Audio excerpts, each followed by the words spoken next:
Muy buenas noches a todos. Ya tocaba volver de esas vacaciones de Navidad y empezar el año de la mejor manera posible, que es de la mano de Laura Batres. Laura, bienvenida. Muchas gracias, Sergio. Feliz año a todos.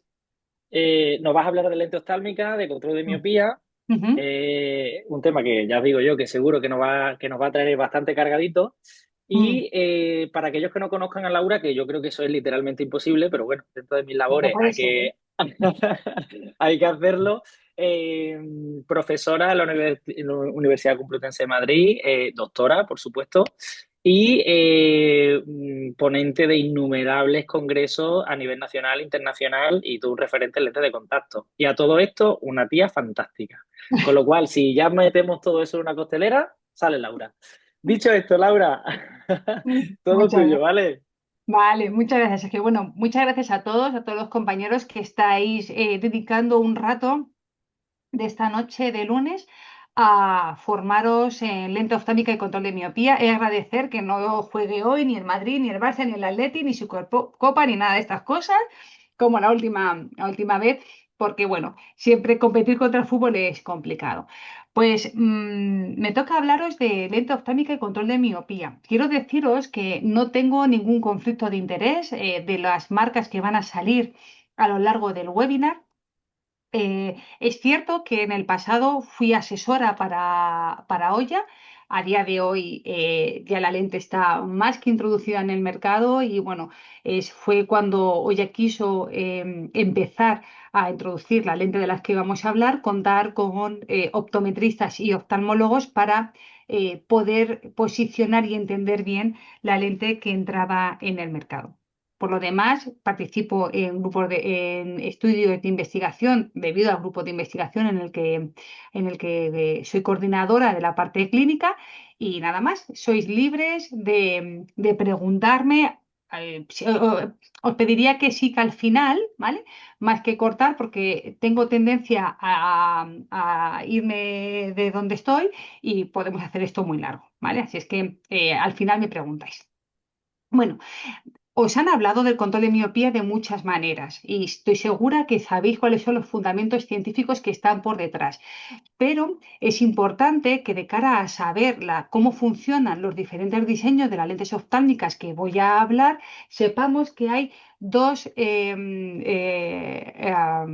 fundamentos, dos teorías que son las que los soportan. ¿Vale? Por un lado está la teoría del desenfoque periférico, que como todos sabéis, cuando a un paciente miope le compensamos. Un segundito, Julia, vete por favor, que estoy en un curso. Venga, anda. Ya te tocará, Sergio. No, no, son cosas de esto. Yo tengo cerrar dos puertas porque antes estaba ahí Es que dando la un he poco de cerrado, pero guerra, se la ha así que no te escapado al preocupes. padre. Se le ha escapado al padre, Se cuidado, le ha ¿eh? escapado. Ni te preocupes, Perdona. que eso es Bueno, totalmente lo, normal.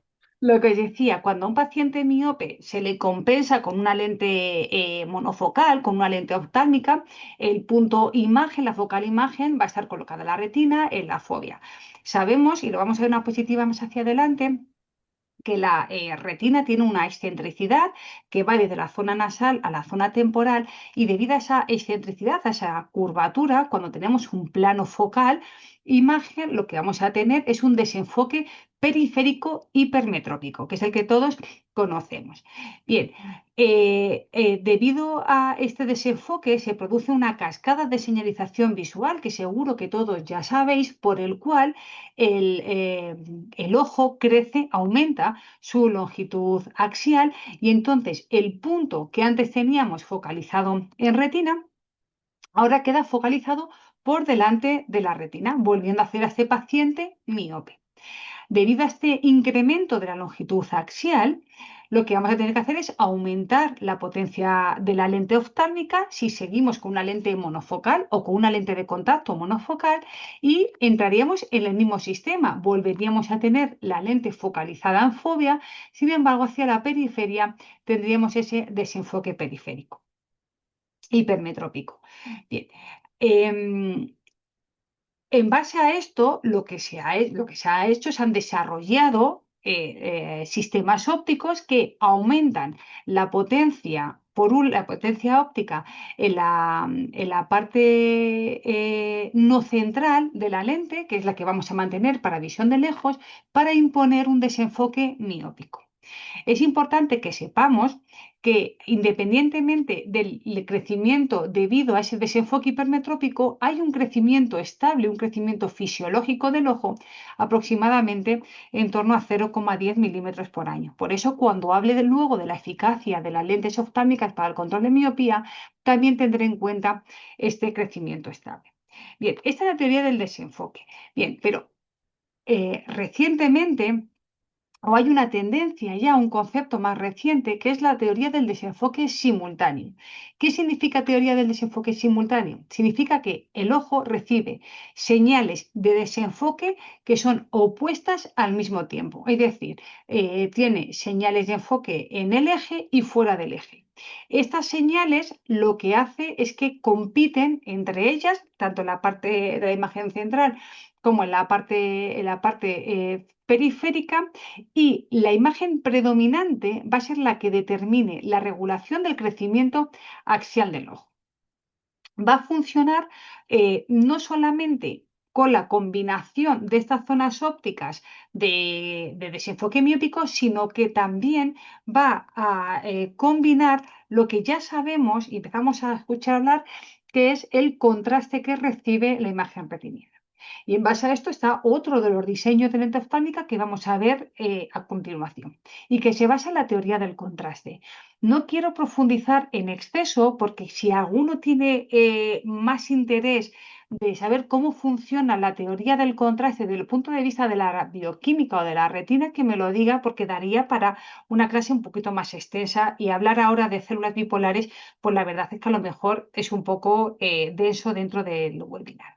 La teoría del contraste, y en la cual se basa el diseño DOT que veremos, plantea que un alto contraste recibido en la retina lo que hace es que produce una sobreestimulación de la misma. Y esta sobreestimulación de la imagen que llega a la retina lo que va a hacer es que va a enviar una señal al ojo para que continúe creciendo.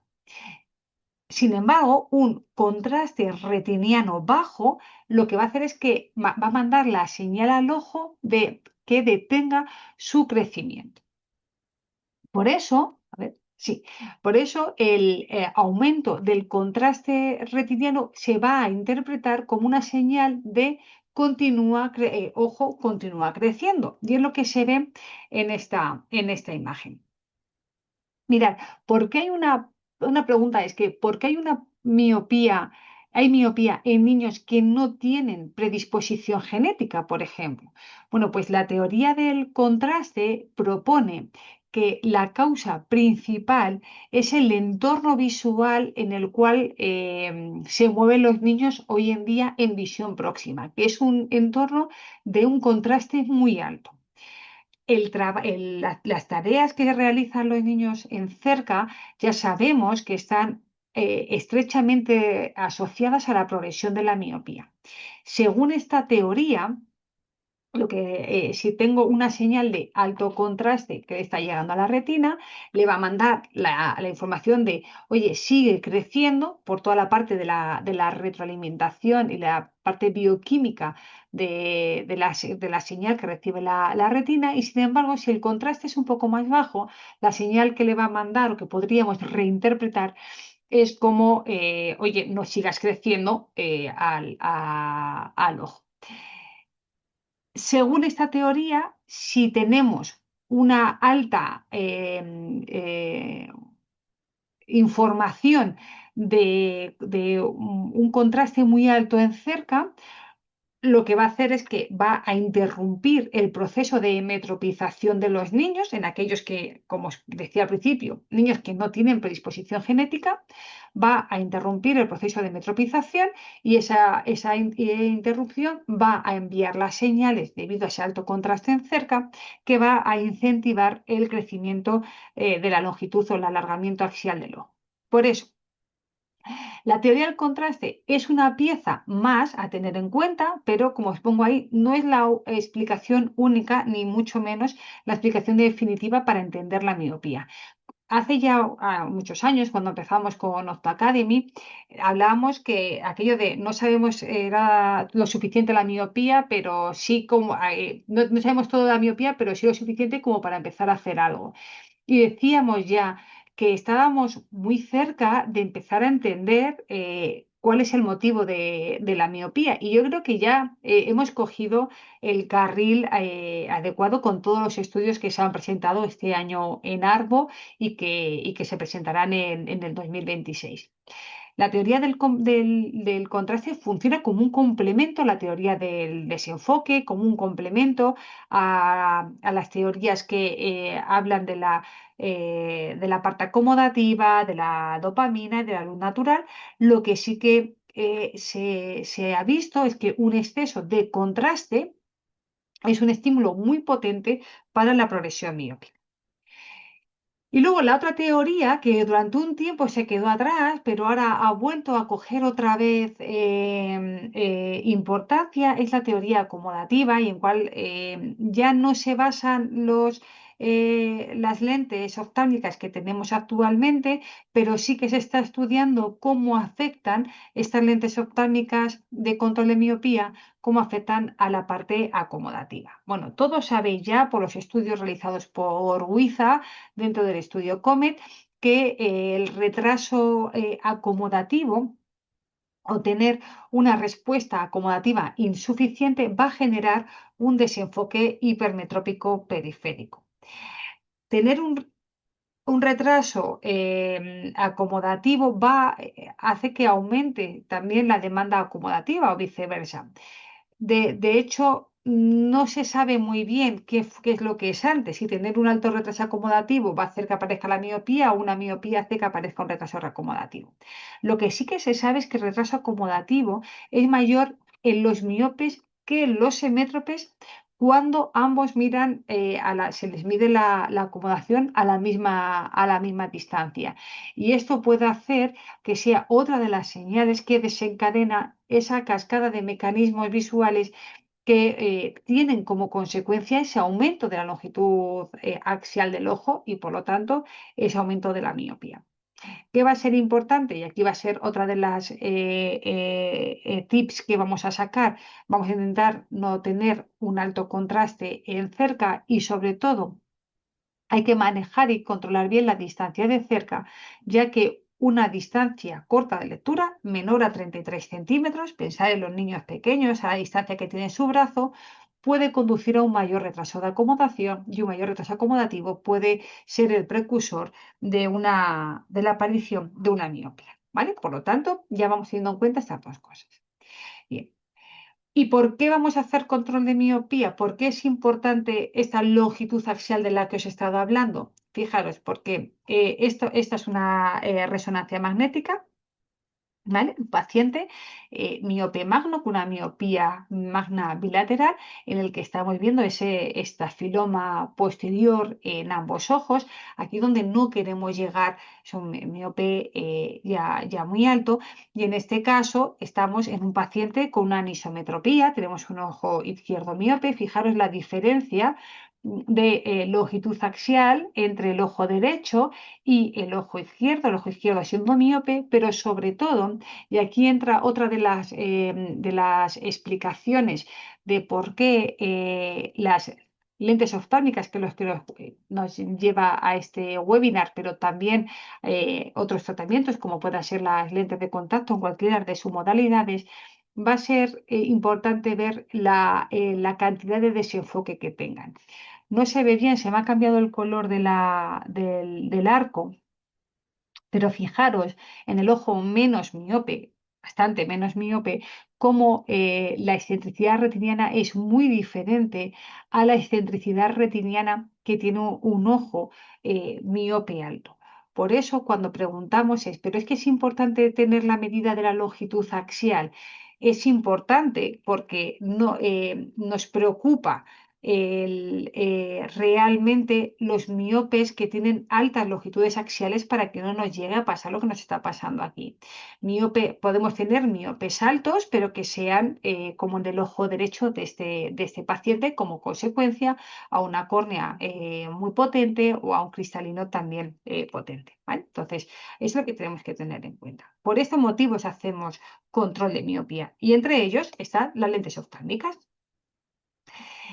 La evidencia, y eso es un spoiler a toda la presentación, puesto que ya a día de hoy, a 12 de enero del 2026, hablar de hipocorrección o la corrección total no tiene sentido. Todos los niños tienen que llevar su miopía corregida en la totalidad de su miopía.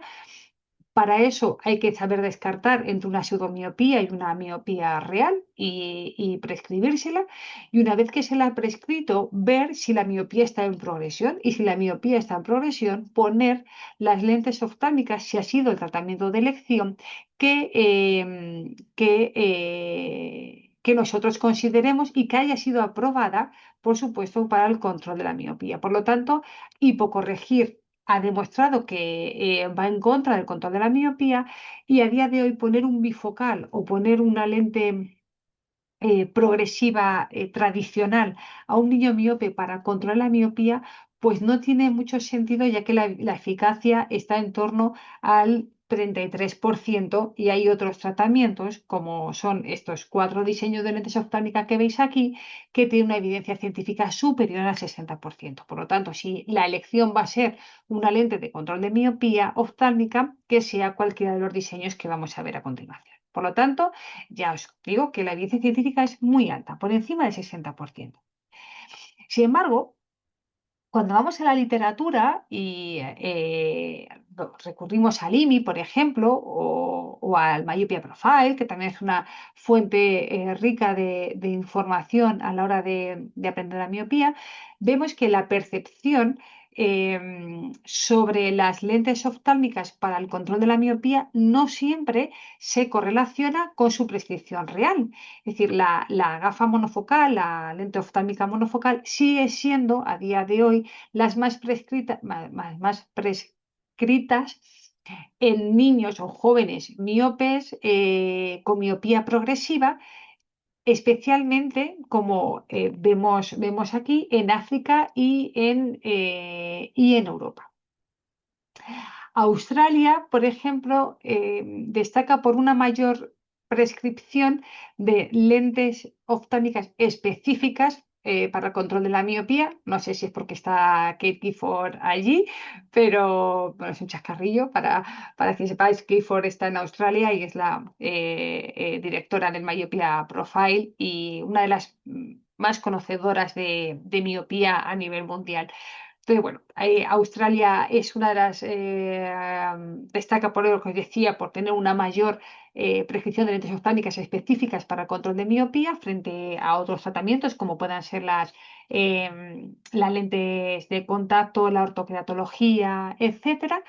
Y además es importante porque ellos inician las lentes oftálmicas para el control de miopía a unas edades muy tempranas, ¿vale? En torno a, es el que más joven, a los 5 años, en torno a los 5 años, si la miopía se ha instaurado y está progresando, ya les ponen lentes oftálmicas directamente de control de miopía, incluso con grados de miopía muy bajitos. No os voy a decir que entren en la premiopía, porque no, pero casi que sí, porque ya con 0,25 de miopía, si ven que la edad es muy joven, hay antecedentes de familiares y las condiciones ambientales son más propensas a que el niño tenga una miopía evolutiva, antes de prescribirle la lente oftálmica monofocal, directamente empiezan con la lente oftálmica de control de miopía. A nivel global, ¿qué es lo que sucede? Bueno, pues existe consenso en que las lentes oftálmicas se adaptan antes que otras opciones de control de miopía. Por tanto, es una vía de entrada al control de miopía para los padres, para otros tipos de tratamientos, como pueden ser las lentes de contacto. Y ya veremos qué pasa en el futuro con los tratamientos de luz. El aumento en su prescripción se asocia a la evidencia científica creciente que tiene, a la facilidad, obviamente, de la adaptación, a la ausencia de equipamiento adicional, es decir, los pacientes con lentes oftálmicas pues eligen una gafa, como vamos a ver, una montura adecuada y ya está, y una buena gamuza para poder limpiar los cristales, pero no necesitan los líquidos de mantenimiento que llevan las lentes de contacto alrededor. Y luego, obviamente, pues tienen un bajo riesgo de complicaciones. Se ha descrito en algunos casos complicaciones en niños que se les ha puesto lentes oftálmicas y han tenido problemas de dermatitis, problemas de piel, pero que están más asociados a la montura que a la propia lente oftálmica.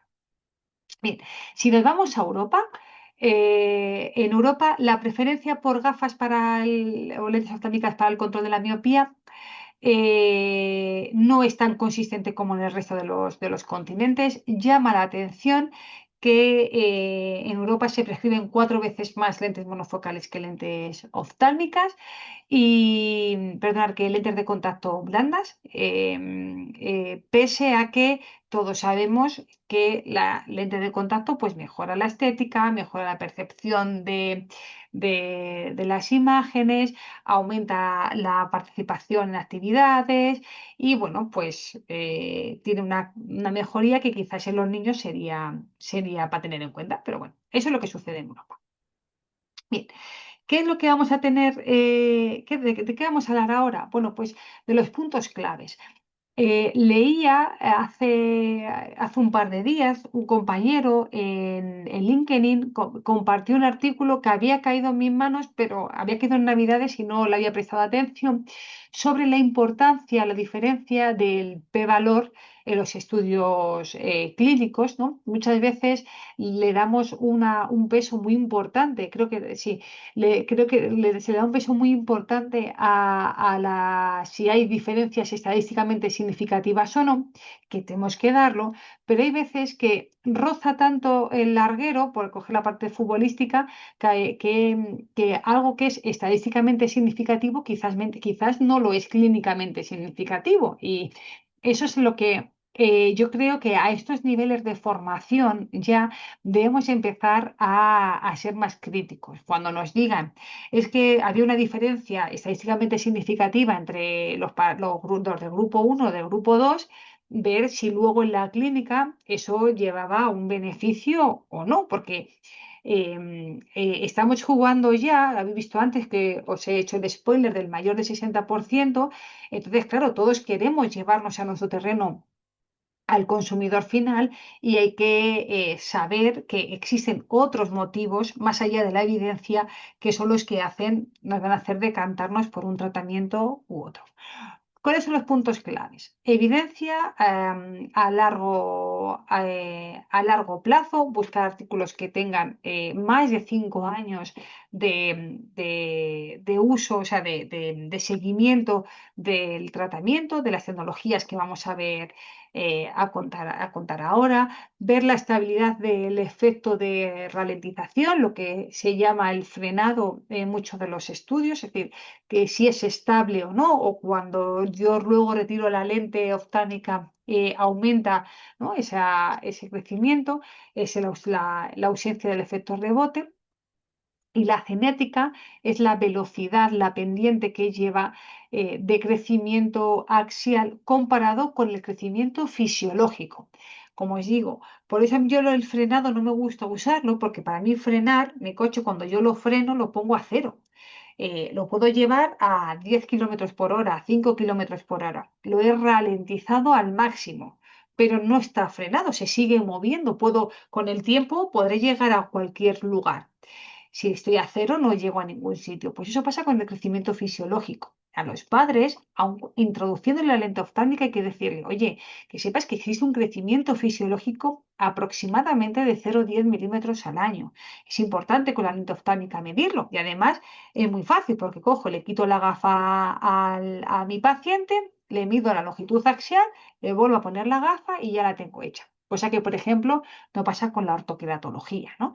Entonces, tengo que poder comparar ese crecimiento fisiológico, ese 0,10, con el crecimiento que se espera para decir que un tratamiento no está haciendo efecto o que la miopía de ese paciente está aumentando de una manera rápida, que como exponía al principio, es en torno a 0,20 milímetros. ¿Vale? Laura, es que me han dicho que es 0,17, a mí que 0,23. Bueno, 0,20 milímetros al año se considera un crecimiento de la longitud axial. Bien, pues de todas las tecnologías que tenemos, yo me voy a, ya sé, aquí tenéis las cinco, estas cinco están aprobadas, tienen evidencia científica para controlar la miopía. Bifocal y progresivo, me lo voy a quitar porque os he dicho que está en torno al 30% del control de miopía. El resto de las tecnologías, las lentes de desenfoque,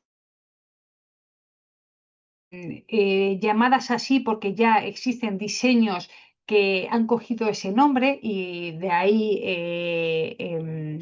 DIMS haya cogido la parte de desenfoque miópico simultáneo por las diferentes, por las islas que tiene donde enfoca lejos, visión nítida de lejos con la adición que genera el cristal, por eso utiliza el desenfoque miópico simultáneo, las lentes HALT, que son las de alta asfericidad, y las lentes que trabajan con el contraste, el diseño DOT. Por irme a marcas más conocidas, el DIMS todos conocéis, la lente Mayo Smart, HAL la lente Esteles de Sidor y DOT en España la comercializa Cooper Vision bajo el nombre de My Sight Glasses. ¿Vale? Y luego las otras, la desenfoque periférico, estaría las lentes de Indo y de IoT.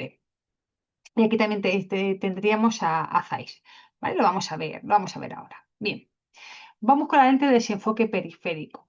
Si alguien empezó a hablar de la lente de desenfoque periférico y aparece en muchos estudios, eso fue Zeiss hace muchísimos años, antes de la lente que tiene en el mercado, que es la lente Kerr. Bueno, pues es un diseño que es asimétrico, la sacó al mercado, pero lo paró porque, cosa que algo no nos pensábamos todos, que una casa tan grande como Zeiss no tuviese su lente oftálmica, sí que la tenía, pero fijaros, si sabemos interpretar la gráfica, control son los niños que llevan la lente monofocal, la lente de lejos, Myovision son los que llevan la lente de control de miopía, y fijaros cómo ambas líneas van iguales. El diseño no funcionó lo que esperaban que funcionase, y fue uno de los estudios que después de hacer los resultados no son buenos, pero dice, oye, que sepáis que esta lente no hemos encontrado diferencias significativas entre el diseño Myovision, quizás por la adición que tiene la periferia, frente a las lentes control. Por lo tanto, esta lente desapareció del mercado durante un tiempo como lente para control de la miopía. Bien, en la misma línea estaba la lente, la SuperKit miofocal, que lo comercializa Indo en España, en el cual todos sabéis que se trata de una lente con desenfoque periférico asimétrico y en este caso en horizontal, porque luego vamos a ver una lente que hace desenfoque asimétrico en vertical. Tiene tres zonas características. Una zona central que es asimétrica, que tiene 10 milímetros de visión de lejos, donde está la potencia del paciente para que vea bien de lejos. Y luego tiene una zona temporal con una progresión de potencia creciente hasta las 2,5 dioptrías y una zona nasal con una potencia creciente también hasta 2 dioptrías. ¿Por qué tiene esa diferencia entre la zona nasal de la lente oftálmica y la zona temporal? Porque, como os he dicho, la retina tiene una excentricidad y existe una diferencia en el plano retiniano entre la zona nasal y la zona temporal. Por tanto, necesitamos generar un desenfoque asimétrico a nivel retiniano. Este estudio, esta lente, a día de hoy se soporta con el estudio de la doctora Taruta del año 2019, quiero recordar, sí, del año 2019, en el cual, bueno, pues en la población evaluada, niños entre 7 y 14 años, es decir, niños a los que sabemos que la miopía progresa y progresa rápidamente, el utilizar esta lente oftálmica, pues hizo que la miopía aumentara un 40% menos en los niños que utilizaban esta lente y la longitud axial aumentara un 31% menos frente a los niños del grupo control. ¿Vale? Tiene su evidencia, tiene su soporte en un estudio que se hizo a 5 años. En la misma línea y más recientemente está el diseño de la lente MIOP-K, me parece que se pronuncia así, o MIOP-K, que lo que hace en este caso, fijaros cómo parece un progresivo realmente por la adición, pero no es un progresivo real. Lo que hace es que mantiene una zona central muy pequeña, de unos 7 milímetros, que además tiene forma de ovoide, forma oval, en la que en esa zona vamos a ver bien de lejos y a partir de ahí se va a generar las aberraciones que tiene la lente. Alrededor de ese ovoide que empieza ese desenfoque periférico que es totalmente asimétrico, ¿vale? De una manera progresiva. Tiene una adición, si no recuerdo mal, aquí lo tenemos, no recuerdo mal, lo tengo puesto, de una dioptría y media en la zona nasal, de una dioptría con 8 en la zona temporal. Acordaros que el otro diseño tenía 2 y 2,5, es decir, sigue habiendo esa diferencia entre la zona nasal y temporal, pero en este caso, además, ellos tienen en la zona inferior una adición de 2 dioptrías, por lo tanto, amplían el efecto de control de miopía. ¿Por qué? Bueno, igual no nos da tiempo aquí, pero con los autorrefractómetros de campo abierto, no solamente se ha podido ver cómo es la refracción a nivel retiniano en el meridiano horizontal, sino que también se puede medir en el arco, en la retina vertical. Hay una limitación debido a los párpados superior e inferior, pero ya podemos llegar a casi un más o menos 15 grados de superior e inferior para saber cómo es la refracción de la retina de nuestros pacientes miopes. Estas lentes, el Mayop-K, tiene un estudio realizado por un grupo de españoles que lo encabeza Sánchez Tena, en el cual vuelven a coger niños en la franja de edad donde sabemos que la miopía evoluciona y hablan de la reducción absoluta del crecimiento axial y de la reducción relativa del crecimiento axial. Tienen en cuenta, pues, es a 6 y a 12 meses el estudio que realizan y tienen en cuenta, comparándolo con un grupo monofocal, lo que aumenta en medio año y lo que aumenta a 12 meses. Es importante que tengamos en cuenta que este estudio también tiene, o esta lente tiene unas características que es en función de la montura, tienen en cuenta la altura de montaje. Es importante, lo veremos a continuación, a la hora de elegir la montura para nuestros pacientes. Se puede montar a una altura de pupila de 21 milímetros o a una altura de pupila de 25 milímetros. Cuanto más alta o más grande sea la lente oftálmica, la montura, y más alta pueda montar los centros, puede llegar a generar una mayor adición en la periferia y parece ser que pueda llegar a tener un mayor control. Es una lente que lleva muy poquito tiempo en el mercado, no lleva estudios a 5 años, pero hay tecnología española detrás, hay investigadores españoles detrás y es importante que los conozcan. Bueno, si nos centramos ahora ya en los diseños que están reconocidos por la EJO, que es la Asociación Oftalmológica Europea, y por otras instituciones internacionales como lentes de diseños para control de la miopía, la primera que aparece es la lente de diseño DIMS. Lo que va a hacer va a generar ese desenfoque miópico simultáneo. Por un lado vamos a tener la corrección refractiva y por otro lado lo que va a hacer es reducir el desenfoque hipermetrópico debido a que la lente, para quien no lo conozca, tiene una zona central de 9 milímetros para visión de lejos y a continuación en 33 milímetros tiene diferentes islas de segmentos que tienen este tamaño, 1,3 milímetros, con una potencia de 3 dioptrías y media positivas para generar ese efecto de enfoque miópico por delante del plano donde está enfocando. Pero entre isla e isla, entre medias, tengo una visión de lejos. Por eso hablamos del desenfoque simultáneo. Bien, el, estos segmentos se distribuyen a lo largo de toda la periferia y es la lente quizás con más evidencia científica clínica a largo plazo y que está incluida como un método efectivo para manejar la miopía en los protocolos de el IMI y de la Sociedad Mundial de Oftalmología y Estrabismología Pediátrica. Es la lente referencia con más evidencia a largo plazo y además con diferentes etnias y en diferentes grupos de edades. Esto es importante porque, como decía, no es lo mismo cómo progresa la miopía al inicio de la edad infantil que cómo progresa en la edad juvenil, ya llegando a los 14, 15 y 16 años. Los estudios en que se basan, bueno, tenemos resultados ya a 6 años.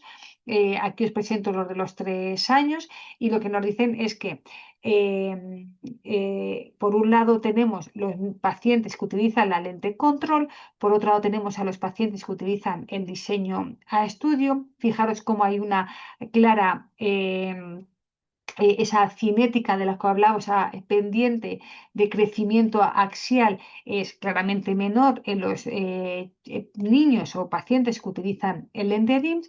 Fijaros que pasan a los 2 años. A los 2 años lo que hacen es que a los que llevaban el grupo control, la lente monofocal, les pasan al diseño de desenfoque periférico y ver cómo hay una ralentización. No es que el ojo se encoja, es que hay una ralentización de la velocidad de crecimiento axial y no aumenta con la misma tendencia que aumentaría si hubiese estado sin llevar nada. En la eficacia estamos en torno al 50% de eficacia refractiva y en torno al 62% en longitud axial. Importante saber el valor absoluto, es decir, el acumulativo con los años. Importante, en el estudio a los 3 años lo que se vio es que en más del 80% de los ya llevaban todos lentes DIM, diseños DIM, progresó en menos de medio dioptría al año y solamente en un 5% progresó más de una dioptría. Y bueno, importante que en más de un 50% tuvo una elongación axial menor a 0,1 milímetros, es decir, que estamos en términos fisiológicos. Vale. A los 6 años, ¿qué es lo que sucede? Bueno, a los 6 años, según los datos de LAM, se confirma que el efecto se mantiene estable en los niños. Los niños que utilizan, fijaros, estamos aquí en DIMS, aquí ya hay niños que paran el tratamiento, son diferentes grupos, no quiero profundizar demasiado, ¿vale? Están los que llevaban control y pasaron a DIMS, los que llevan DIMS desde el principio, los que llevan DIMS y paran el tratamiento para ver el grupo de rebote. ¿Qué es lo que vemos? Bueno, pues vemos que los niños que usaron DIMS durante los 6 años, ¿vale? Que son el grupo azul, muestran una progresión acumulada media de solo una dioptría y una elongación axial de 0,60 milímetros en 6 años, cuando lo que se esperaba era que aumentase mucho más. La cinética, la velocidad de progresión, la tasa anual que tienen de progresión estos niños se estabiliza aproximadamente en 0,10 milímetros al año, lo cual, lo que os decía, es muy parecido al fisiológico. Y sobre el efecto rebote, ¿qué sucede aquí cuando a los 3 años se para el tratamiento? Aquí están los que continúan con DIMS, aquí están los que paran con el tratamiento, los pacientes que paran DIMS y que se ve que se aumenta el tratamiento y vuelven a reengancharse a las lentes, ya os está indicando aquí el tiempo, en 6 meses, si un paciente le aumenta la miopía, hay que reengancharle otra vez. Bueno, pues los pacientes que mostraron tasas de progresión normales hubo pacientes que mostraron valores normales, continuaron llevando lentes DIMS y hubo otros que los que tuvieron ese aumento de miopía, se les puso la lente oftálmica de nuevo. Y volvieron a recuperar, entraron en ese control miópico. Importante, como decía antes, es saber si afectan o no a las funciones visuales de los pacientes, a la acomodación, a las divergencias. Cada vez más los estudios lo añaden. Deciros que en los diferentes grupos analizados, en aquellos que utilizaron DIMS durante los 6 años, que los que nos interesan, los que llevan tratamiento continuado, no tuvieron efectos adversos ni en la acomodación ni en las folias, que son todos los valores que solemos medir siempre al inicio de empezar un control de la miopía. Para analizar el efecto de la edad en el alargamiento axial, queremos saber comparar entre niños, entre jóvenes y adultos. Ese es el estudio publicado por Xiaoyun. ¿Qué es lo que vieron? Dividieron a los niños en dos grupos, los más jóvenes de 7 a 10 años y los mayores de 11 a 14, para saber qué es lo que pasa en esas edades, tomando los 10 años como la edad mediana de todos los grupos. Bueno, consideraron una progresión rápida del alargamiento axial cuando se superaba esos 0,20 milímetros que os decía al principio. ¿Qué es lo que muestran los resultados? Muestran que los niños más jóvenes, casi la mitad del grupo DIMS, presentó una progresión rápida frente a más, lo tenemos aquí, de las 3/4 partes en el grupo de las lentes monofocales. En los niños mayores, estas cifras bajan al 22%, como tenemos marcado aquí, en el grupo DIMS, mientras que se mantienen altas en torno al 65% en el grupo de monofocal. Además, se ve que en el grupo DIMS la progresión rápida fue significativamente menor en los niños mayores que en los niños más pequeños, algo que no se observa en el grupo monofocal. Por lo tanto, es importante tener en cuenta que la progresión depende también de la edad, lo que podemos esperar de los tratamientos y de la edad a la que empezamos a poner una lente de contacto. O sea, perdona, una lente oftálmica, que ya me voy a ello. Es decir, en los grupos de 11 a 14 años, la longitud axial progresa menos que en el grupo DIMS que los niños más jóvenes. En estos quizás tendremos que pensar en tratamientos combinados si la progresión va muy rápido. Bien, el otro diseño es el diseño HAL, siguiendo con el modelo de desenfoque periférico. Essilor desarrolla esta tecnología, que son las siglas Highly Spherical Lens Cell Target, y que son un conjunto de microlentes asféricas distribuidas en varios anillos concéntricos, como vemos aquí en la imagen, que lo que hacen es que consiguen crear un volumen, ya no es un borrón, sino un volumen de luz desenfocada delante de la retina. ¿Y qué es lo que va a hacer? Que mandar la señal de que no aumente el ojo. Tiene una zona central de 9 milímetros, todos se mueven más o menos igual y están estos 11 segmentos, estos 11 anillos concéntricos que tienen más de 1000 microlentes asféricas cada una de ellas. Lo detallo porque luego veremos la evolución de la lente HALT. Los ensayos clínicos aleatorizados que hay con el diseño HALT, tanto para seguimiento de 1 año como 2 años, mostraron que las lentes HALT, las de alta esfericidad, frente a unas lentes que se llamaron SALT, que eran de una esfericidad más suave, ralentizaban la progresión de la miopía.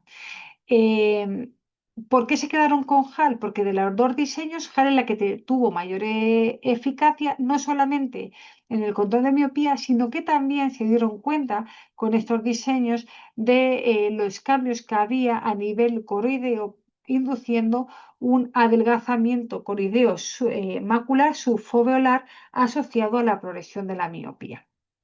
Aquí tenéis el estudio HAL, donde, bueno, a un seguimiento de 3 años, lo que se vio es que los niños que utilizaron desde un principio las lentes HAL tuvieron una ralentización de la progresión de la miopía, es el diseño HAL 3, bastante mayor que los diseños HAL 1 y HAL 2. Los de arriba es el monofocal. ¿Qué hace de importante este estudio? Bueno, pues que es un estudio que empieza a ser a 2 años y se prorroga a un tercer año. En la prórroga de ese año comparan los 4 grupos. Los niños que estaban desde el principio con HAL, que son las rojas, los niños que cambiaron de SAL o visión o monofocal a HAL, y un grupo control con unas nuevas lentes monofocales que se utilizan. Bueno, pues como veis, tenemos esa ralentización incluso en aquellos que cambian, muy, muy leve, pero bueno, incluso aquellos que cambian de la lente de diseño suave, que es el HAL 1, a la lente HAL, tienen una cinética, una desaceleración, aquí lo veis, una desaceleración del tratamiento. En Arbo, en el año 2024, se presentan los resultados a 5 años y qué es lo que se ha visto después de 5 años con el diseño HAL. Bueno, porque la progresión de la miopía fue 1,75 dioptrías de manera acumulada menor comparada con el grupo control en los que utilizaban el diseño HAL, y llevado a términos axiales 0,72 milímetros menos de crecimiento axial. Esto tiene un impacto realmente en la miopía y en la miopía alta, ya que a los 5 años de estudio, solo el 9%, aquí lo pongo, solo el 9% de los niños que utilizaron el grupo HAL progresó a miopía alta, es decir, aquellas mayor de 6 dioptrías, comparada con el 38% del grupo control, que sí que se pasó a miopía alta. Lo que hace es que subraya ese valor de prevención que tienen las lentes, incluso aun sabiendo que la miopía le va a aumentar. Lo que no queremos es que pase por encima de esas 6 dioptrías por la imagen que os enseñé al principio. También este estudio nos habla de la independencia de la edad, a diferencia de las lentes monofocales, donde los niños más pequeños progresaron más rápidos. Aquí el diseño HAL parece ser consistente independientemente de la edad de inicio del tratamiento. Daba lo mismo empezar a los 8 años que empezar a los 10 o 12 años. Y ya, bueno, pues el año pasado, para los que no lo sepáis, en Argo se presentó el diseño Max, es el diseño HAL Max, no sé si 2.0, creo que es, la Stele 2.0. Lo que hace es que se optimiza el diseño que ya existía anterior. Lo que se hace es que se lleva, fijaros, más lejos, se genera un mayor desenfoque miópico en comparación con las lentes anteriores. Ya lo comentarán los comerciales. Bueno, pues en la lente inicial generabas un desenfoque con una anchura de, no sé si lo pongo por aquí, no llega a 0,7 milímetros, y en el Max es casi el doble o más del doble, por encima a 1,6. Fijaros aquí la anchura del desenfoque frente la anchura que tenía el diseño normal. ¿Qué hace? Generar mayor desenfoque. ¿Y por qué? Bueno, pues porque ahí va. Bueno, existe de estos estudios se vio que a mayor potencia y a mayor asfericidad se genera un mayor control. La HALT Max demostró, lo presentado en Arbo, una reducción axial 0,10 milímetros adicionales a lo que ya estaba haciendo la lente estándar, la lente HAL normal. Además, aun aumentándole esa esfericidad a las microlentes, no vieron bajadas de agudeza visual tanto en el alto como en el bajo contraste, que podría hacernos pensar que al generar mayor desenfoque podría el niño ver peor. Bueno, pues estaban en agudezas visuales, ojo, ¿vale? Que es importante tenerlo en cuenta, en torno a 0,1 logmar. Estamos hablando que llega al 0,9 decimal, no llegan a agudezas visuales de unidad y mucho menos de 1,1, 1,2. Importante tenerlo en cuenta. Además, en la figura aquí de la izquierda, veis el efecto en la edad en función de la longitud axial de todos los participantes, ¿vale? Se ven también las barras estadísticas no son muy grandes y bueno, lo que nos demuestra esta gráfica, estos datos, es que los niños más jóvenes, los que eran menores de 8,5 años, tuvieron una mayor reducción del crecimiento axial con la tecnología Max frente a los que tenían más de 8,5 años. Es decir, que si tengo que elegir uno de los dos diseños, pues si tienes menos de 8,5 años, me iré al HAL Max, puesto que puede la miopía progresar más alto frente al diseño HAL. Aún así, este estudio tiene unas limitaciones. Lo pongo aquí arriba porque es un estudio cruzado. Está en una fase 1, utilizan en un ojo HAL y en otro ojo HAL Max y luego los cambian de ojo. El ojo que tenía HAL pasa a ser HAL Max y el que tenía HAL Max pasa a ser a HAL. Tiene una limitación importante y es que estaba hecho sin cicloplegia. Importante tenerlo en cuenta para el tema de la progresión porque podemos tener parte de miopía acomodativa. No pusieron lavado, es decir, en vez de cambiarle, lo ideal hubiese sido hacer un periodo en el que los pacientes no llevan lente oftálmica para ver el efecto real en la segunda parte la segunda fase del estudio. Sin embargo, sí que es cierto que está muy bien argumentada la discusión en el que los efectos rebote son menos probables en las intervenciones ópticas que con las farmacológicas. Es verdad que si os vais a ver ahora todos los tratamientos ópticos, tiene muy poquito efecto rebote si lo comparamos con la atropina. Y luego, pues es un estudio que es a un año. Veremos a ver en los próximos años si tenemos los resultados a mayor años. Pero ya nos va diciendo cosas que tenemos que tener en cuenta. Incluso a la hora de poner una lente oftálmica, la edad es importante para los diseños que hay. Y en eso también se ha basado Kerr, que es el diseño de Zeiss actual. Es una lente que tiene una apertura central de lejos, mientras que en la parte periférica lo que tenemos son los cilindros anulares, que de ahí viene los acrónimos de la lente. Tiene dos variantes, una variante soft y una variante, digamos que dura, no sé cómo le llaman, más fuerte, ¿vale? Para los niños donde la miopía le progresa más rápidamente. Como os contaba al principio, es este de aquí, como os contaba al principio, Zeiss sacó MyoVision, lo paró y ahora ha sacado MyoCare, en el que tenemos MyoCare normal y MyoCare S, donde la adición, el soft es más suave, es una adición de 3,8 y en el MyoCare, no sé cómo lo llaman, Hard, creo que lo ponen así, tiene una adición de 4,6 dioptrías en cada anillo. Este estudio mostró que el MyoCare Hard, por llamarlo, tuvo un ratio de progresión de la hemetropía, que sería el EPR, del 70%, frente al 68% que es el SOP. ¿Qué significa esto?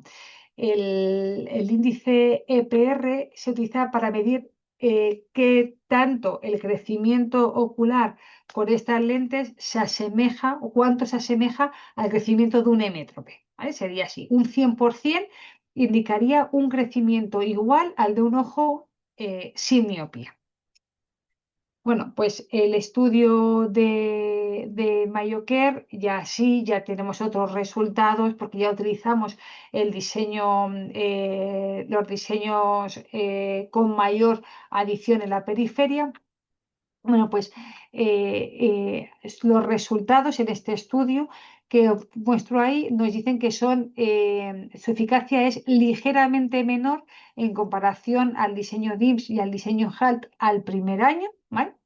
Eh, Sin embargo, aún así tiene una eficacia en el control de la miopía para tenerlo en cuenta a la hora de prescribirlo a los niños, pero sí teniendo en cuenta la edad del niño y el diseño. Y ya el último tratamiento, el último diseño, tecnología son los diseños DOT, que se basan en el contraste, como se había contado anteriormente. Bueno, pues esto salió y es la imagen, y así lo comentan en la, en la información del diseño y en todas las publicaciones que hay, pues que em, los pacientes miopes, pacientes que ya tienen miopía, hay una diferencia en cómo se expresan los fotopigmentos de los fotorreceptores, en el caso de los conos, que lo que va a hacer es generar, debido a ese contraste, una diferencia de señalización. ¿Vale? Ya lo he explicado al principio. ¿Cómo es la lente DOT? Ya ha mejorado. Esta lente es del primer diseño de lente DOT de hará 3 años. Es una imagen que me mandó mi amiga Elena García Rubio, que fue una de las primeras personas en verlo. Y fijaros que parece como que la lente está esmerilada, está sucia. Luego no se parece, luego no se ve tanto puesta en la cara del paciente. Bueno, pues lo que tiene este diseño son miles de elementos que lo que van a hacer es dispersar la luz. La van esa dispersión lo que va a hacer es cuantificarla y modular el contraste en la periferia de la retina. Cada difusor va a tener un diámetro, va a tener un tamaño, va a tener una altura, va a tener un índice de refracción que va a ser lo que va a generar esa dispersión de la luz y esa bajada del contraste para así tener un control de la miopía. ¿Qué evidencia aporta este estudio? Mirad, aquí os he puesto el estudio más referenciado, el de Lawton del año 2024, en el cual a 4 años de estudio se compara la lente DOT, el diseño DOT.1 y el diseño DOT.0, que es el test 1 y el test 2, el otro verde es el control, con difusores que están espaciados una distancia diferente. Uno 365 micras y el otro, o sea, 0,365 milímetros y otro 0,240 milímetros, 240 micras, frente a una lente monofocal tintada para bajarle el contraste, ¿vale? Que podamos hacer igual. Bueno, ¿qué es lo que evidencia a 4 años? Este es el estudio CIPRES y que se presenta, este año estará en ARBO otra vez, con los resultados a 5 años seguramente. Bueno, pues este estudio, a pesar de lo que pasó en pandemia, porque les pilló pandemia para la medida, los resultados muestran una reducción significativa de la elongación axial en torno a 0,20 milímetros y del error refractivo en torno a media dioptría en comparación con el grupo control. Además, en el cuarto año, el crecimiento axial de los pacientes que llevaban el diseño DOT fue estadísticamente similar al crecimiento, lo que sucede en los ojos hemétropes, ese crecimiento fisiológico, ¿vale? Por lo tanto, cuando lo emparejan con niños hemétropes de la misma edad, llegan a hablar en el estudio de un frenado total, de aquí sí poner a cero la progresión de la miopía, que llaman progresión de la miopía activa. Además, es un estudio que se ha probado en diferentes poblaciones. En China es el estudio CATAI, y reporta eficacia del 75% en una población asiática en los primeros 12 meses de estudio. Por lo tanto, es el que mayor evidencia aporta. Bien, pero de esto nada sirve, de toda eficacia que os he comentado, que estaba por encima del 70%, os he hecho un resumen un poquito profundo porque creo que es importante que lo sepamos de cómo funcionan las lentes oftálmicas, porque os voy a desmontar todo. No sirve de nada que nos vendan bien el porcentaje de evidencia científica si no elegimos bien una montura. eh, Se va a ver, la efectividad se va a ver afectada significativamente por la montura, el centrado y la posición de uso. Las horas de uso, los niños miopes de una dioptría, dos dioptrías, van a querer llevar la gafa casi siempre. Y si no la quieren llevar, a lentes de contacto.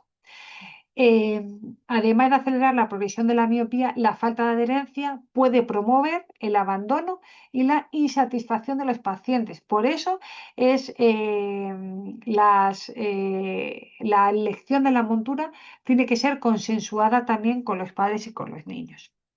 Hay veces que preguntáis al principio de todo, oye, ¿por qué lo están haciendo con este material, no? ¿Por qué lo han hecho con un policarbonato, con lo que se arañan las lentes en los niños? Bueno, pues porque la, eh, en Estados Unidos, para tener el certificado de la FDA, hay que asegurar que la lente no se va a romper y se le va a clavar la lente en el ojo al niño, y el policarbonato es el que mayor resistencia tiene. Por eso se empezó a fabricar en estos materiales.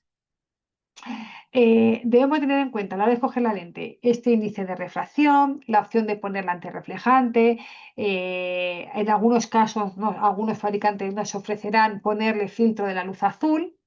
A favor de la luz azul existe una evidencia débil en la ayuda de reducir la fatiga ocular en usuarios de ordenador. En contra, es que no existe evidencia sobre la protección de la retina sólida.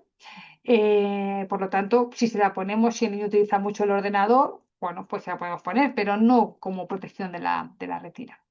Y luego, pues el policarbonato, pues saber que es la opción más común en lentes pediátricas, es resistente a impactos, es ligereza, tiene protección ultravioleta. Esta es la mayoría de los diseños de lentes oftálmicas para el control de la miopía. Y luego, pues tenemos otros materiales como el MR8 o el MR7, si buscamos una lente que sea más delgada o con una buena calidad óptica. Y luego el Trivex, pues para el diseño DOT, que es una opción intermedia entre el policarbonato y lo que se llamaba el CR39, que, bueno, pues lentes altamente resistentes al impacto y con una claridad óptica. Hay que tenerlo en cuenta.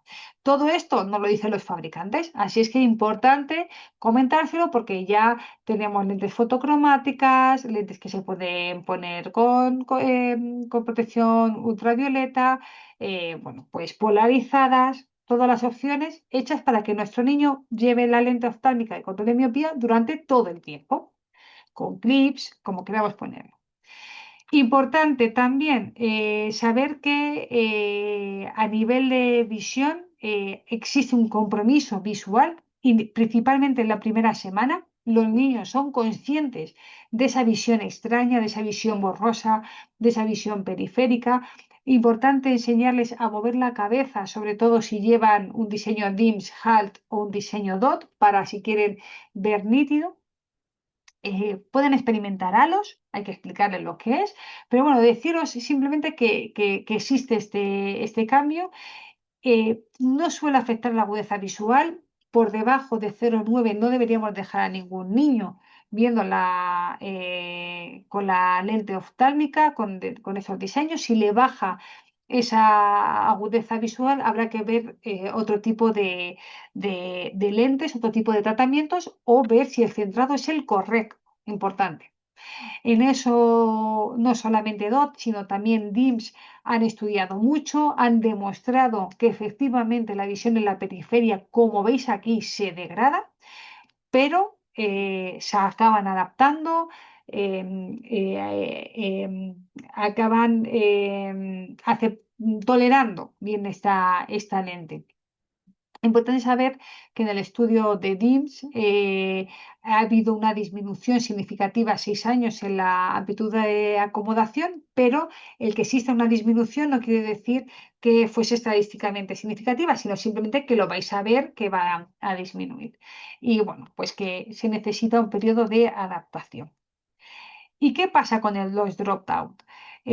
Jacinto Santo Domingo ha publicado, se ha publicado en enero, o sea, lo traigo con 10 días de que acaba de salir al horno, me he tenido que poner con él a tope para enseñároslo aquí, en el cual habla de los diferentes tratamientos de control de miopía y el abandono que tiene, porque de eso nunca se habla. Bueno, como era de esperar, las lentes oftálmicas eh, son las que mayor tasa de éxito tienen en continuidad, la que menos abandono hay. Evalúan las tasas de abandono en más de 57 estudios clínicos, con más de 7.000 años sujetos, pacientes de seguimientos en pacientes pediátricos, por lo tanto es un estudio que se me antoja que va a ser de los más referenciados a partir de ahora.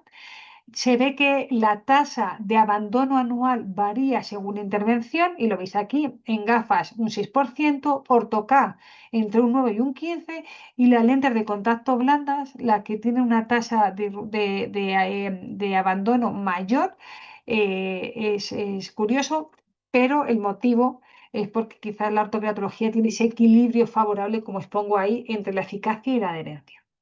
Bien. Eh, Estos son los motivos por los cuales se abandonan. eh, Visión en algunos casos, eventos adversos, problemas de tratamiento y cumplimiento, problemas de salud no oculares, es decir, el paciente se va del estudio, se va fuera de donde se hace el estudio y no puede continuar, problemas asociados a la salud, pero no a los ojos. Bueno, pues todos los motivos, y teniendo en cuenta todo eso, la lente oftálmica es el que menos, seguido del orto-K y seguido de la lente de contacto blanda. ¿Cuál es el perfil de abandono? Baja incidencia de síntomas visuales, predominio de las causas logísticas, y la adherencia superior. La adherencia en las lentes oftálmicas oscila entre el 72% y el 97%. Es decir, para un niño que se pone la gafa, si le ponemos el control de miopía, va a ser muy raro que lo perdamos, ¿vale? Porque va a utilizarle y le vamos a poder hacer un mayor seguimiento. ¿Qué factores aseguran la retención en las gafas, en este caso las lentes oftálmicas? Cero eventos adversos oculares, facilidad de uso, como os dije al inicio, y la estabilidad visual importante, porque es verdad que con la AutoCAD tenemos esas diferencias a lo largo del día, y con la lente de contacto blanda, pues el movimiento de la lente a lo mejor puede ser perceptible para el paciente. En el caso de la lente oftálmica, como está puesta, rara vez el motivo de abandono. Si lo comparo con otras intervenciones, bueno, comparado con los otros, con las lentes de orto-K y las lentes MySight, eh, ahí está el estudio de Lee donde compara HAL con el resto de los tratamientos. MySight es la que menor alargamiento axial tiene frente a HAL a los 5 años de comparación. Ortoca tuvo un menor alargamiento axial frente a HAL a los 5 años. A favor de HAL, de la lente oftálmica, es el que muestran cómo es efectiva para no saltar a la alta miopía. Y aquí donde muchos queréis llegar, ¿qué es mejor, HAL o DIMS? Una u otra. Bueno, pues os puedo decir que en base a este estudio, en niños europeos, los diseños DIMS y HAL, el HAL normal, son igualmente eficaces en su capacidad para ralentizar la progresión de la miopía durante un periodo de seguimiento de 2 años. Es decir, no hay diferencia. Uno no es mejor al otro. Ambos diseños son equivalentes para reducir la progresión de la miopía, lo vemos aquí, y para control de la longitud axial. Sí que es cierto que buceando los datos es el mismo grupo en HAL y en NIMS, que aunque la eficacia media es similar, El grupo DIMS muestra un porcentaje mayor de pacientes sin progresión refractiva frente al grupo HAL cuando analizamos subgrupos. Entonces, tiene una pequeña diferencia, pero que vamos, que clínicamente tampoco es que sea mucho. Por lo tanto, y este va a ser uno de mis resumen, en el tratamiento de la miopía, la selección del mejor tratamiento depende fundamentalmente de factores ajenos a la eficacia, porque como veis aquí, estamos muy por encima del 50% en los diferentes diseños. Si tenemos niños que son altamente progresores en la miopía, vamos a utilizarlo con atropina, la colaboración con los oftalmólogos, porque claramente cuando la miopía aumenta rápido, los pacientes a los que se les instila atropina al 0,01%, o están los estudios de la doctora Güemes con un porcentaje mayor, son más eficaces en la ralentización juntos que por separado. Si queréis mostrárselo a los padres, tenéis el IMI para mostrar la eficacia con los porcentajes, pero es cierto que son con resultados a 2 años y la mayoría de los estudios ya han demostrado los resultados a 6, así es que habrá que esperar a la nueva actualización del IMI, hechos y hallazgos. Y por último, en cuanto al efecto rebote, nuevamente Sánchez Tena nos dice que después de casi un año sin tratamiento de control de miopía, los tratamientos ópticos parecen producir un efecto rebote menor que la atropina o que la luz, y el efecto es comparable entre ambos, tanto en DIMS como en HAL, no hay diferencia entre unos y otros. Por lo tanto, de comentaros que aproximadamente el 40% de los padres desconocen la existencia de técnicas para el control de miopía. Ese es un estudio de Ortiz Peregrina, de Sonia, que, como os contaba al principio, la lente oftálmica es una manera de introducir el control de la miopía entre nuestros pacientes. Además, están muy a favor los padres de poder usarlo. Lo que tenemos que tener en cuenta es coste, tiempo y compromiso de llevar el tratamiento puesto. No podemos trabajar solos en el control de la miopía. Si hay una progresión rápida, debemos ir a los tratamientos combinados. La elección no es basada solamente en la eficacia, en el porcentaje, sino también en la viabilidad familiar, que puedan pagar el tratamiento, porque podemos tener lentes monofocales con atropina, y que la adherencia es crítica y debe monitorizarse de manera activa, incluso involucrando apoyo externo cuando sea necesario, llámese profesores, psicólogos o cualquiera que nos pueda ayudar para que el niño se ponga al habla. Muchas gracias. Respira, Laura, ¿eh? No, no, Impresionante ya sabes repaso. que yo hablo, bueno, desde que me operé ya hablo mucho mejor, o Ah, sea no, no, que no, yo respiro fantásticamente muy bien. bien, soy capaz de hablar y respirar Fantásticamente a la bien. vez. Que sepas que me has tenido aquí detrás de la pantalla embobado, literal. Creo que has hecho un repaso magistral, pero magistral, de todo lo que es la lente oftálmica, me ha encantado. Y luego no solamente has hablado de la lente oftálmica, sino también creo que has puesto, digamos, un poco en relevancia factores que muchas veces damos por hecho y que como profesionales del mundo de la óptica se nos olvida, como algo tan simple que es el centrado de la lente, el elegir correctamente una montura, incluso cómo combinarlo luego con otros tratamientos, ¿no? Entonces, Claro. ya te Sí, digo que me ha encantado.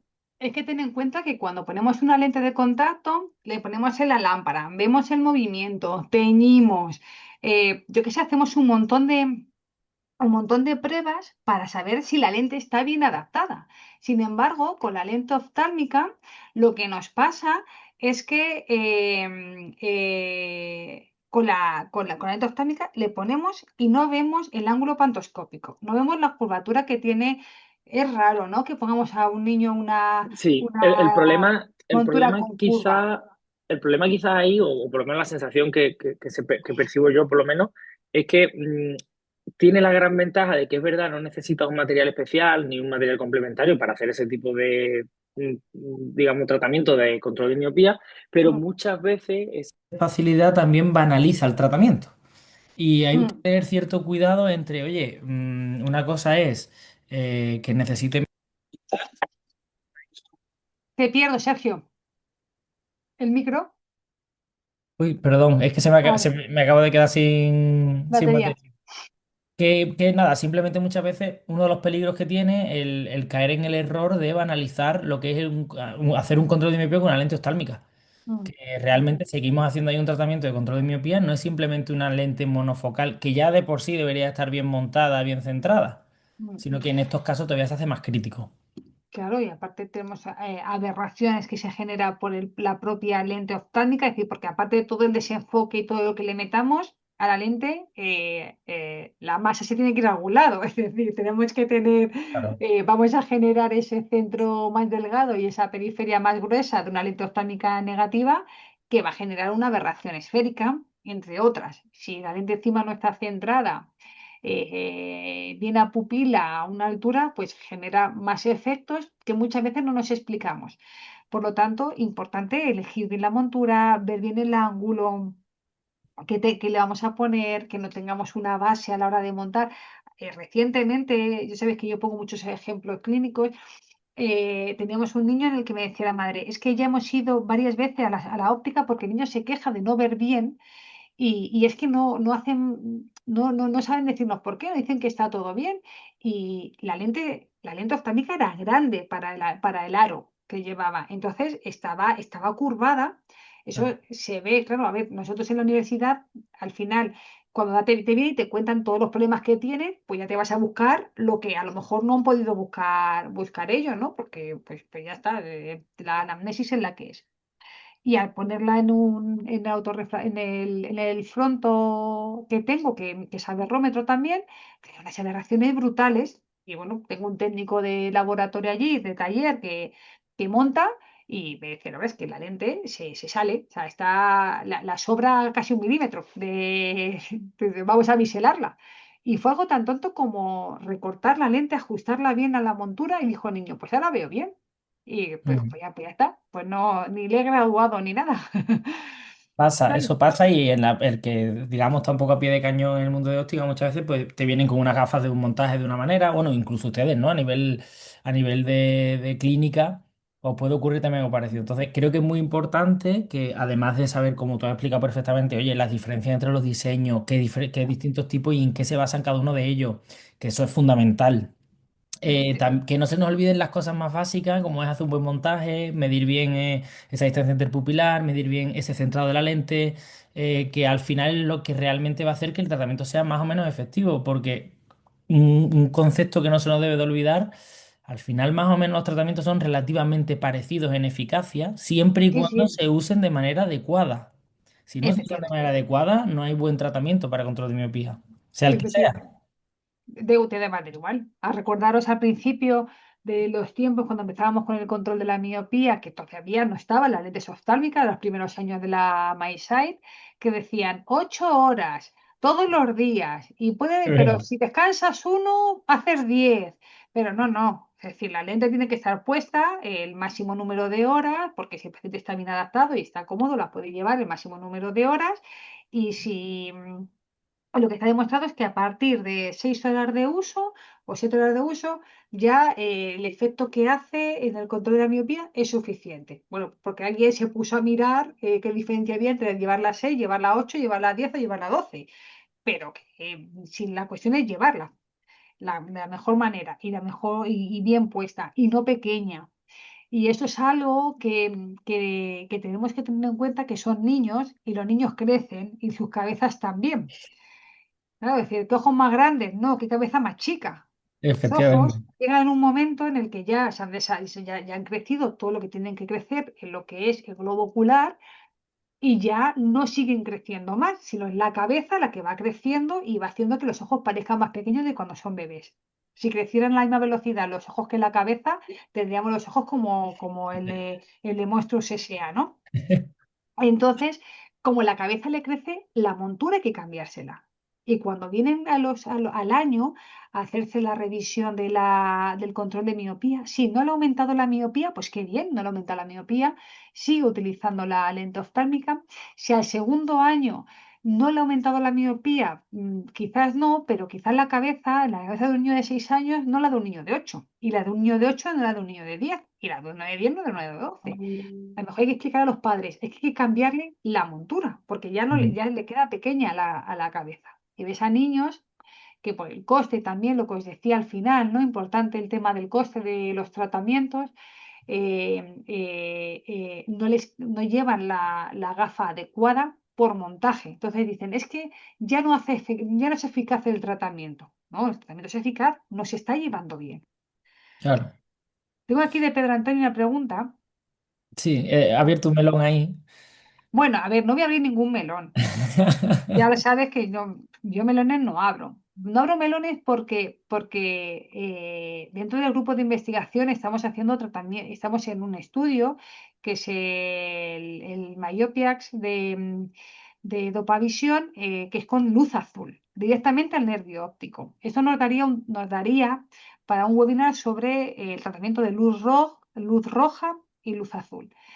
Dice, la luz azul tenía entendido que afectaba la progresión miópica y por eso no se introducía en lentes de desenfoque periférico. Eso es cierto. A ver, ahí mezclamos muchas cosas. Por un lado, la luz azul, determinada longitud de onda azul hacia el nervio óptico directamente, que es lo que se está haciendo con dopavisión, está teniendo unos resultados muy altos en la ralentización de la progresión de la miopía. Es una luz que se utiliza con fijaros, es que rompe todos los esquemas. Se utiliza una gafa parecida a la realidad virtual, donde se pone un móvil, es decir, trabajamos a 13, 15 milímetros de la córnea, del plano focal, y mientras que el niño está jugando en realidad virtual a un videojuego, en el nervio óptico se le está estimulando con luz azul de una determinada longitud de onda. Y esa se ha visto que tiene ralentización en la progresión miópica. Además, hay una lente que se presentó en el IMC de China ya no recuerdo cómo estamos, el año pasado, o sea, esto lo contaba en el 2025, pues en el 2024. Del 2024 fue el IMC en China, el año que viene es en Houston, y se presentó una lente, una gafa que tiene unos LEDs dentro de luz ultravioleta, está entre el azul y el ultravioleta, que lo que hace es que estimula también con luz toda la parte de las células ganglionares y todas las células y fotorreceptores de la retina. Por lo tanto, la luz azul, lejos de parecer aumentar la progresión miópica, ralentiza. Además, tenemos la luz natural, que es el efecto que tiene dopaminérgico. Por lo tanto, la luz azul, dependiendo de dónde la focalicemos y de qué longitud de onda estemos utilizando, puede ser uno de los tratamientos que nos ayude también a complementar la ralentización de la miopía. Los filtros de la luz azul son los que no tiene sentido utilizarlos para ponerlos en una gafa porque no nos viene bien. Es decir, no se ha visto que no hacen la luz azul que utilizamos con los dispositivos. eh, no afectan a la retina como se dice que afectan. La luz azul que viene de la luz natural, en las intensidades que llega tampoco. Por lo tanto, que además tenemos mecanismos. Los niños no tienen que utilizar dispositivos electrónicos que emitan luz azul por la noche, ni que emitan ni que no la emitan, es decir, no tienen que utilizar dispositivos electrónicos porque alteran el ciclo circadiano. Y al alterar el ciclo circadiano sí que se ha visto que afecta a la progresión miópica. De eso también podemos hablar de cómo afecta y cómo cambia. Y luego, en el tema de la luz natural, tenemos las gafas de sol o los fotocromáticos, que siguen dejando pasar parte de la luz azul que es buena para regular esos ciclos circadianos. Así es que la luz azul como luz azul, hay que descomponerlas en todas sus intensidades. De todas sus variantes, Sí, efectivamente. Muy bien, pues no sé si tendrán aquí algún otro compañero alguna preguntita. Y ya te es digo, muy tarde ya. Bueno, aún así, de todas maneras, este tipo de webinars son los que recomiendo luego escuchar tranquilamente, pararlo, Sí, analizarlo, porque tiene mucha chicha todo lo que has hablado y es importante, bueno, pues que se vayan asimilando todos esos conceptos. claro. Y Algo tan además fácil. Dime, dime. Y además cuando ya lo tienes interiorizado, los diferentes tratamientos, me decía, respira, claro, es que al final, pues cuando te dedicas a hablar de esto, No, no, ya no. lo vas, ya lo vas diciendo, entonces que sí, que lo piensen, ahí tengo mi correo, tienen la libertad, me escriben muchos alumnos que ven los webinars, luego me decían, oye Laura, estuve viendo un webinar tuyo de esto y tengo este caso, ¿qué es lo que hago? Bueno, pues que no tengan problemas, al final estamos todos para ayudarnos y si tienen alguna duda o algo que yo pueda poner mi granito de arena, ese es mi correo de la Complutense y me pueden escribir y si no a través de vosotros, pues hacerme llegar las preguntas. Cuenta con ello. Cualquier día que tengan los compañeros, pues estaremos encantados de pasártela. Por mi parte, decirte que, aunque sean las horas que son, es un auténtico placer. Tú sabes que contigo el tiempo pasa muy rápido. Y desde Osta Academy decirte pues que como todos los años para nosotros es un placer tenerte aquí con nosotros y tenerte, digamos, liderando esa bandera de control de miopía que es algo que te apasiona y que además pues borda para la perfección. Así que muchísimas gracias por la charla de hoy y esperemos que sean muchísimas más. Laura. Muchas gracias. Espero verte por Madrid en alguno de los dos grandes eventos que tenemos. ¿Eh? Si Intent- nos vemos por Optom, si alguien va por Optom, por favor que me salude, que me hace mucha ilusión. así nos ponemos cara detrás de las Así pantallas. nos ponemos cara. Sí, sí, sí, sí. Tal Bueno, cual. muchísimas gracias, Sergio. Muchísimas gracias a todos los compañeros. Venga, Laura, un fuerte abrazo y Un muchas abrazo, gracias. chao. Adiós.